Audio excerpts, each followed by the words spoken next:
আসসালামু আলাইকুম। আমি আপনাদের সামনে আরও পুনরায় উপস্থিত হলাম 22 পাড়ার শেষে সূরা ইয়াসিন 24 নং আয়াত তেলাওয়াত করব বলে। বিসমিল্লাহির রহমানির রহিম। ইন্নী লাফি দালালিম মুবিন।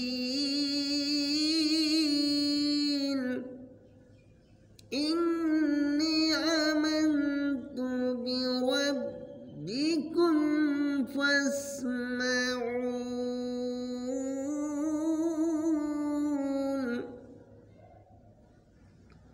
ইলা দুখুলিল জান্নাতি ক্বাল ইয়া লাইতা কওমি ইয়ালামুন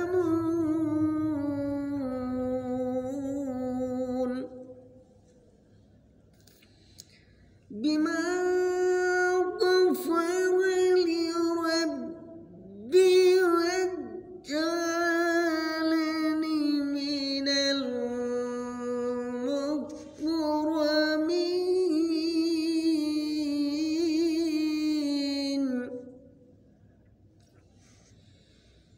وما أنزلنا على قومه من بعده من جند من السماء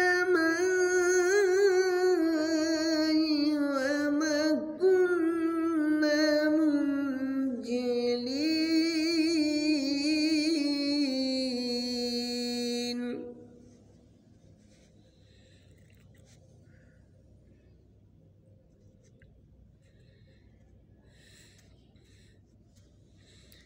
তবে নিঃসন্দেহে আমি স্পষ্ট ভ্রান্তিতে পড়ব।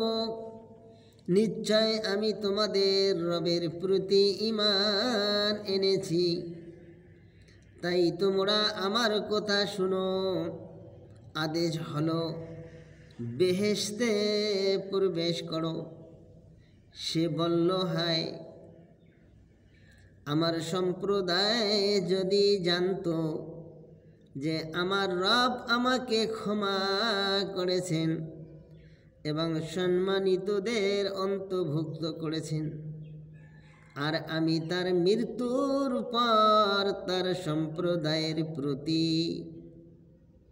কোনো সেনাদল আকাশ হতে প্রেরণ করি নাই, আর প্রাণের প্রয়োজন ছিল না। আল্লাহ আমাদের প্রত্যেককে কোরআনের অর্থ অনুযায়ী চলার তৌফিক আতা ফরমাও, আমিন। ভালো লাগলে কমেন্টেই জানাবেন, খারাপ লাগলে কমেন্টেই জানাবেন।